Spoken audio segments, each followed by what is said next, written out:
Hello ကျမကတီရှပ်ဦးမိုးပါ။ဒီနေ့က Having Bad လေးတွေကိုပြောခဲ့ပြီးပြီဆိုတော့အဲ့ဒီ Having Bad ဗီဒီယိုလေးကိုကြည့်ပြီးလို့ရှိရင်ပို့ပြီးတော့ဒီသင်ခန်းစာကိုပို့ပြီးနားလည်ရလွယ်ပါတယ်။အဲ့တော့ကျမကဒီနေ့ Simple Present Tense လေးကိုရှင်းပြပေးမှာဖြစ်ပါတယ်။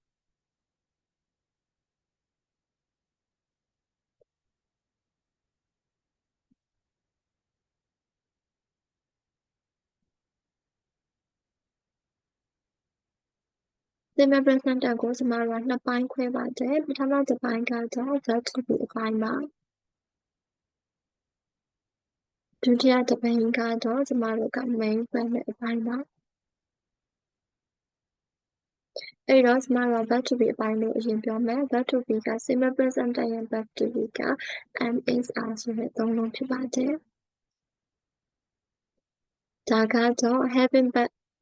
Bad သင်ခန်းစာလေးပေါ့နော်။ Having Bad ဗီဒီယိုလေးအရင်ကြည့်ပေးပါ။ဒါဆိုရင်ဒါလေးကိုသဘောပေါက်သွားပါမယ်။အဲ့တော့ဒီ am လေးကိုဘယ်အချိန်မှာသုံးလဲဆိုကျမတို့က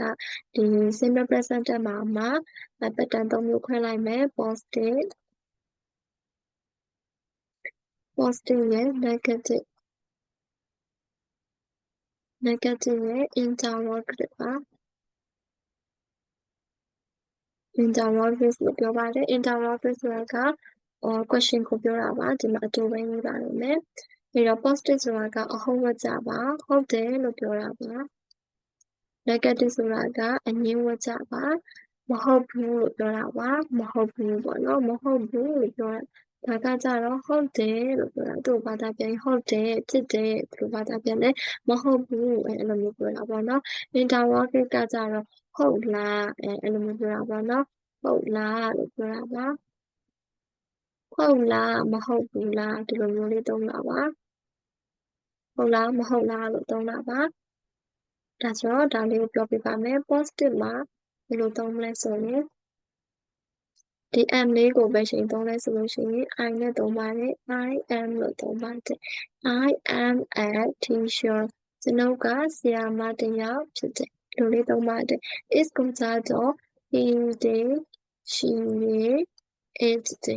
ပြီးရင် subject အနည်းဖြစ်ပါတယ်။ subject အနည်းဆိုတာအကယ်လို့မျိုးကိုပြောတာပါ။ဒါက subject အနည်းလေးဖြစ်ပါတယ်။အဲ့တော့ဒီဟာတွေနဲ့တွေ့လို့ရှိရင် is ကိုသုံးပါတယ်။ is a teacher လို့သုံးပါတယ်။ He is a teacher သူကဆရာတစ်ယောက်ဖြစ်တယ်။ She is a teacher သူမကဆရာမတစ်ယောက်ဖြစ်တယ်။ It is a teacher ၎င်းကဒါပေမဲ့၎င်းလို့တော့မပြောဘူးလေနော်။ဒါတွေကလူပဲရှိတာကို။ A girl is a teacher ကောင်မလေးတစ်ယောက်ကဆရာမတစ်ယောက်ဖြစ်တယ်။ဒီလိုလေးတွေသုံးပါတယ်။ဒါဆိုအငြင်းကိုသွားပါမယ်။အငြင်းမှာကြတော့ဘယ်လိုသုံးလိုက်မလဲဆိုရင်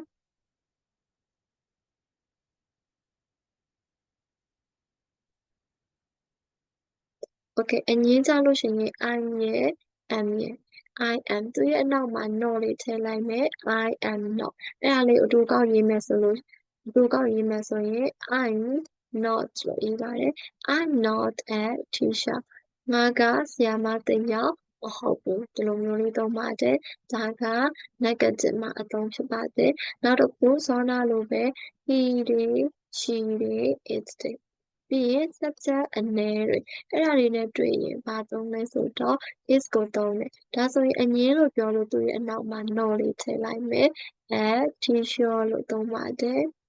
teacher ဒါဆို is နဲ့ not ကိုတွဲလိုက်မယ်ဆိုရင် isn't ဆိုတဲ့ short form လေးရသွားပါတယ်ဒါဆိုသူ့ကိုဖတ်ကြည့်မယ် he is not a teacher ဒါမှမဟုတ်ရင် he isn't a teacher သူကဆရာတစ်ယောက်မဟုတ်ဘူး she is not a teacher ဒါမှမဟုတ်ရင် she isn't a teacher သူမကဆရာမတစ်ယောက်မဟုတ်ဘူးဒီလိုလေးပြောတာပါဒါဆိုမဟုတ်ဘူးလို့ပြောတာပါဒါကတော့ဟုတ်တယ်လို့ပြောတာပါဒါလေးက positive နဲ့ negative အပိုင်းလေးပါဒါဆို interrogative အပိုင်းလေးကိုသွားမယ်ဟုတ်ပြီ interrogative လေးကဘယ်လိုမျိုးလဲဆိုလို့ရှိရင်လွယ်ပါတယ်ကျွန်မအရောင်လေးနဲ့ခွဲပေးမယ်နော်အဆင်မပြေမှာဆိုလို့ပါအဲ့တော့ interrogative ကဘယ်လိုမျိုးလဲဆိုရင်စောနက I'm ဆိုရင် am သုံးမယ်ဆိုတော့အဲ့ဒီ am လေးတွေ is လေးတွေပေါ့နော် am လေးတွေ is လေးတွေဒီ R လေးတွေပေါ့နော် M is R ကျမ R အပိုင်းလေးမပြောရသေးဘူးဒီ M လေးတွေ is လေးတွေကိုရှေ့ကိုပို့လိုက်ပါမယ်ဒါဆိုဘယ်လိုဖြစ်သွားလဲဆို M ပြီးလို့ရှိရင် R am I a teacher ငါကဆရာမတစ်ယောက်လားအဲ့လိုမျိုးပြောတာပါ is ဒါမှမဟုတ် is နဲ့တွဲချင်ရင် he တွေ she တွေ it တွေအများကြီးသုံးမယ် subject အနည်းကိုသုံးမယ်အဲ့တော့ is he a teacher အဲ့လိုမျိုးဖြစ်သွားပါတယ်ဒါပေမဲ့ဒီနေရာလေးမှာအသေးနဲ့ရေးပေးရမှာဖြစ်ပါတယ် he တွေ she တွေ it တွေကိုအသေးနဲ့ရေးပေးရမှာပါ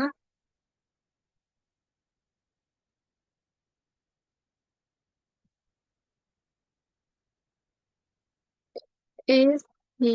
is she ပေါ့နော် is she ပြီးလို့ရှိရင် it it a girl ပေါ့နော်ဒီလိုလေးသုံးလိုက်မယ်အဲ့တော့ဒါ subject အနည်းကိုပြောတာ is he a teacher is she a teacher is a girl a teacher ဒီလိုမျိုးလေးပေါ့နော်အနောက်မှာ interrogative question လို့ပြောလို့အနောက်မှာ question mark ကလေးပါပါမယ် is he a teacher သူကဆရာတစ်ယောက်လား is she the teacher သူမကဆရာမတစ်ယောက်လား is a girl a teacher အဲ့ကောင်မလေးတစ်ယောက်ကဆရာမတစ်ယောက်လားဒီလိုမျိုးလေးသုံးလာတာပေါ့နော်ဒါကတော့အနည်းလေးနဲ့ပြောပြတာဒီလိုမျိုးလေးတော့ဒီဒါကတော့exercise လေးတွေတွေ့ရင်တော့နားလည်တော့မှာပါနော်ဒါဒီအပိုင်းလေးပါအဲ့တော့ R အပိုင်းလေးကိုပြောပြမယ်ဒါက M နဲ့ is နဲ့အပိုင်းလေးအဲ့တော့ R အပိုင်းလေးကဘယ်လိုလဲဆို R ဆိုတာကကြတော့ကျမတို့က R က we you they နော် we you they ပြီးတော့ subject အများတွေပါဒီ we you they subject အများကိုတွေ့မယ်ဆိုလို့ရှိရင် R သုံးပါတယ်အဲဆိုတော့ we are clever ပေါ့ sorry ကျမကောင်းတာမှားတာပါ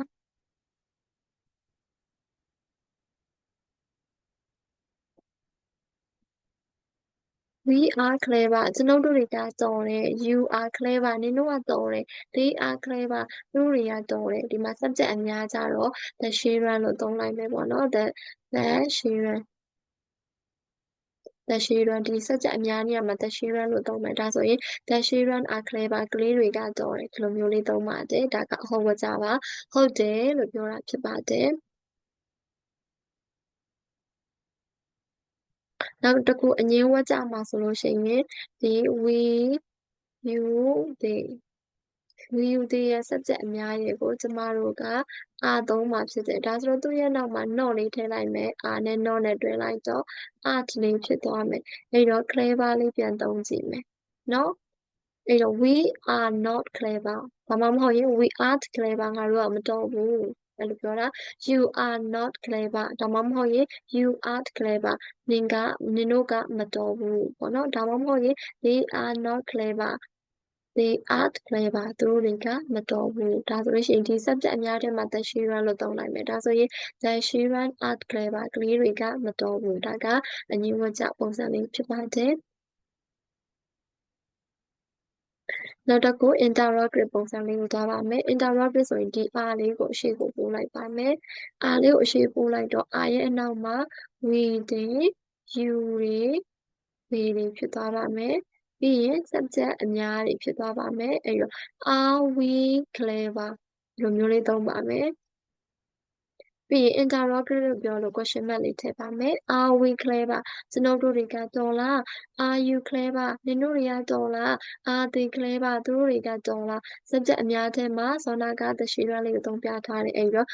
are the children clever ကလေးတွေကတော်လားဒီလိုလေးသုံးပါတယ်ဒါဆိုရင်ဒီနေရာလေးကို MSR အပိုင်းလေးကိုနားလည်မယ်လို့ယူဆလိုက်ပါမယ်အဲ့တော့ကျွန်မ main part ဆိုတဲ့အပိုင်းလေးကိုရှင်းခဲ့တယ်ဒီ main part ဆိုတဲ့အပိုင်းလေးကိုပြန်ပြောပေးမယ်အဲ့တော့ဆောနာကကျမက main verb လေးကိုပြန်ပြောပေးမယ်နော် main verb ကြတော့ဘယ်လိုခွဲမလဲဆိုတော့သူက main verb ဆိုတာဘာကိုပြောတာလဲဆိုတော့ဒီနဲ့ဆုံးတဲ့ဟာတွေပေါ့နော်ဒီနဲ့ဆုံးတဲ့ verb တွေဒီနဲ့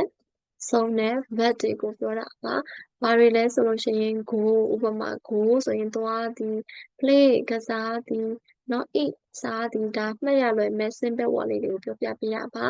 အဲ့တော့ go သွားသည် play ကစားသည် eat စားသည်ဒီလိုမျိုး verb တွေကိုရှာရမှာဖြစ်ပါတယ်ဒီလိုမျိုး verb တွေကိုဒီ simple present tense ထဲမှာ main verb လို့ခေါ်ပါတယ်ရမယ်ချင်းနဲ့ဒီတော့ဘယ်လိုမှတ်မလဲဆိုရင်ဒီ simple present tense ရဲ့ main verb ကဘာတွေလဲဆိုလို့ရှိရင်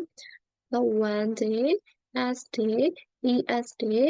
ies day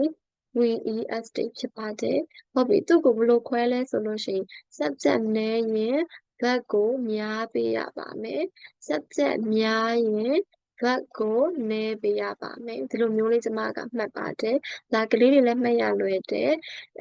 ဘယ်လိုပြောမလဲကျန်တဲ့ဘောနော်တခြားလူတွေလည်းဒီမှတ်ရတာပို့ပြီးတော့လွယ်တယ်ပေါ့ grammar ရုပ်အင်္ဂလိပ်လိုတွေကြီးပဲတောက်လျှောက်ပြောပြီးတော့မှတ်တတ်တဲ့ဆိုင်ဒီလိုလေးမှတ်တာကပိုလွယ်တယ်ဒါကြောင့်မို့ကျမဒီလိုလေးပဲရှင်းပြပေးပါတယ် subject နဲ့ verb များမယ် verb များတယ်ဆိုတာဘာတွေလဲဆိုရင် verb s တွေ es တွေ ies တွေ ves တွေကိုပြောတာပါ subject များရင် verb နည်းမယ်verb နည်းတယ်ဆိုတာဘာလဲဆိုရင် verb 1ကိုပြောတာပါဒါဆိုတော့ main verb ထဲမှာ verb အများတွေက verb s တွေ es တွေ ies တွေ vs တွေဖြစ်ပါတယ် verb အနည်းက verb 1ဖြစ်ပါတယ် subject အနည်း subject အများပေါ်မူတည်ပြီးတော့ဒီ verb လေးတွေကိုပြောင်းပါတယ်ရမယ်ထင်ပါတယ်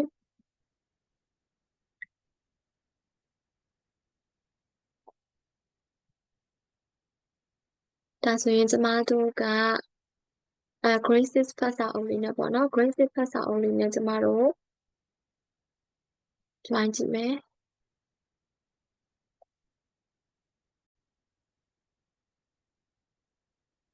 အဲ့တော့ကျမကစောနာကပြောလိုက်တဲ့ simple present tense လေးကိုဒီ grade 6 ဖတ်စာအုပ်လေးနဲ့ပေါ့နော် text လေးနဲ့ရှင်းပြပါမယ်ဒါဆိုတော့ကျမတို့အဓိက main ပေါ့နော်စောနာရှင်းလိုက်တဲ့အထက်မှာကျမအရှုပ်လေးကိုပြန်ပြောမယ်ဘယ်လိုရှုပ်လိုက်မလဲဆိုတော့ simple present tense မှာနှစ်ပိုင်းခွဲထုတ်လိုက်မယ်ဒါလည်းဆိုရင်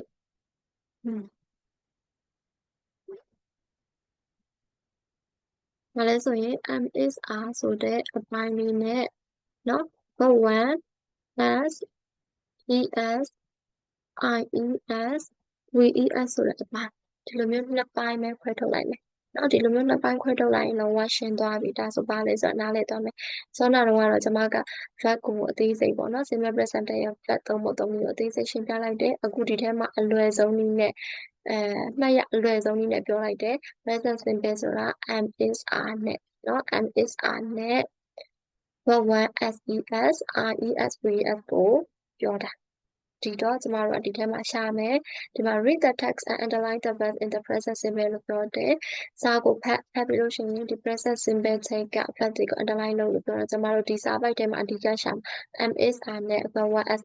is တွေကိုရှာဟုတ်ပြီနော်ဒါဆိုတော့လွယ်လေးပဲဒါဆိုပထမစာကြောင်းကိုဖတ်ကြည့်မယ် and let's read the first sentence my best friend is famous ဒါဆိုဒီထဲမှာဘာတွေ့တော့ဆိုတော့ is for ဟုတ်တယ်မလားနောက်က she lives next door to me ဆောနာပြောရလေဘဝလားရှာကြည့်မရှိဘူး s လား bus s တွေ့ထားလားရှာကြည့်ဟုတ်တယ် bus s တွေ့ထားတာရှိတယ်ဆောနာကျမ verb တွေဆိုတာဒီနဲ့ဆုံးတယ်လို့ပြောခဲ့တယ်ဟုတ်တယ်နော် verb တွေဆိုတာဘာလဲဆိုတော့ဒီနဲ့ဆုံးတာဘာသာပြန်ကြည့်ရင်ဒီနဲ့ဆုံးတယ်ဒါတွေကို verb တွေလို့ခေါ်တယ်အဲ့တော့ကျမတို့ဒီမှာဘာသာပြန်ကြည့်မယ် she ဆိုတာသူမ live ဆိုတာနေထိုင်သည် next door ဆိုတာအိမ်ဘေးမှာနေတာ to me ဒါရဲ့အိမ်ဘေးကပ်ရက်မှာသူမကနေတယ်ဒါဆိုတော့ဒီမှာနေသည်ဆိုတဲ့ verb ဒီမှာ verb ဖြစ်နေတယ်အဲ့တော့ဒီက simple present tense ရဲ့ verb ဖြစ်ပါတယ်နောက်က we go to the same school တဲ့အဲ့တော့ဒီတိလေးပဲပြန်ကြည့်မယ် second sentence ကိုခဏလေးနော်ပြထားလိုက်မယ်အဲ့တော့ we go to the same school ဆိုတော့ဘာသာပြန်ကြည့် we ကကျွန်ုပ်တို့ကိုကသွားသည် to the same school ဆိုတော့တူတဲ့ကျောင်းကိုသွားတာအဲ့တော့ကျောင်းတူတူတက်တာကိုပြောတာတစ်ကျောင်းနဲ့တက်တာကိုပြောတာအဲ့တော့ဒီနေရာမှာ go ဆိုတာက verb လေးဖြစ်ပါတယ်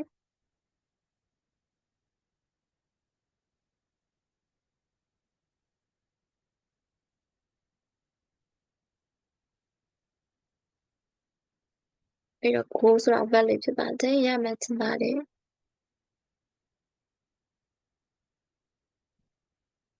နောက်တစ်ခုဆက်သွားကြည့်မယ်နော်ဆက်သွားကြည့်မယ်ဆိုတော့ we are in different classes ဒါဆိုဒီနေရာမှာစောနာပြောတဲ့ present simple ဆိုတာ am is are လားဒါမှမဟုတ်ရင် the one s es is vs လားဒါဆိုဒီမှာပါသွင်းလိုက်မယ် are တွေ့ပါတယ်ဒါဆိုရင်ဒါလေးက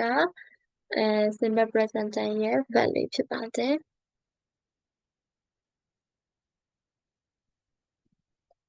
ရမယ်လို့ထင်ပါတယ်နောက်တစ်ခုလေးကိုဆက်သွားကြည့်ပါမယ် I walk to school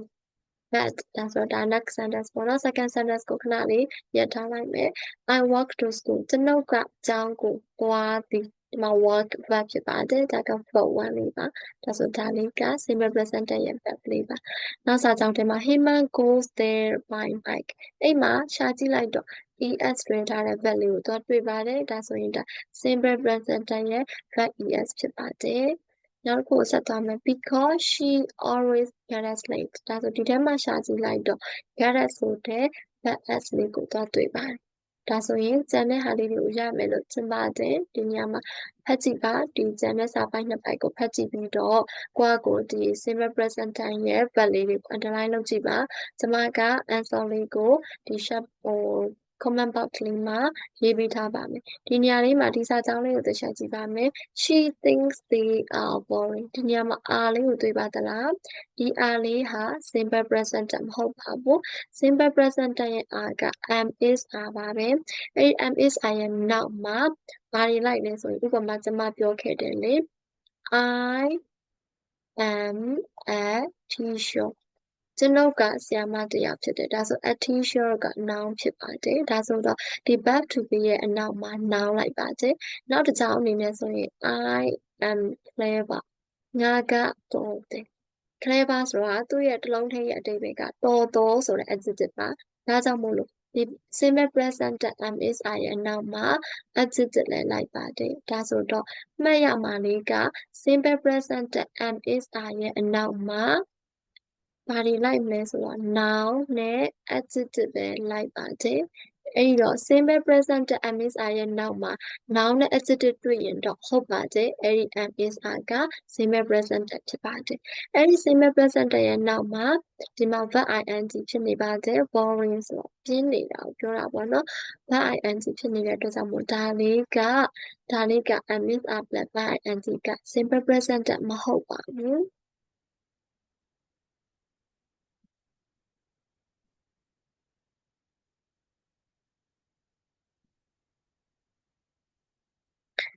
ဒါကြောင့်မလို့ဒီ R လေးကို underline မလုပ်ပါဘူးဒါဆိုရင်ကျန်တာတွေကိုရမယ်လို့ယူဆပါတယ်ဒီတော့ကျန်တဲ့စာကြောင်းလေးတွေမှာတော့သတိထားစရာမရှိပါဘူးဒါလေးပဲသတိထားပေးပါအမင်းစာရဲ့နောက်မှာ noun သို့မဟုတ် adjective ပဲလိုက်ပါတယ်ဒါဆိုရင်ဒီနေ့သင်ခန်းစာလေးကိုရမယ်လို့ထင်တယ်ဒါလေးကိုလုပ်ကြည့်ပါ try ကြည့်ပါနောက်ဗီဒီယိုမှာကျွန်မက main verb ရဲ့ negative အပိုင်းလေးကိုပြောပြပါမယ်ပြီးရင် verb to be ရဲ့ negative sentence လေးတွေကိုလည်းပြောပြပါမယ်ဒီနေ့က positive လေးပဲပြောလိုက်ရပါတယ်simple present tense ရဲ့ verb အသုံးလေးတွေရဲ့ positive လေးတွေရဲ့ပြီးတော့ main verb ရှာတာလေးတွေပေါ့နော် positive main verb လေးတွေကိုပဲရှာလိုက်ရတယ်အဲ့တော့ next video လေးမှာထပ်တွေ့ကြပါမယ်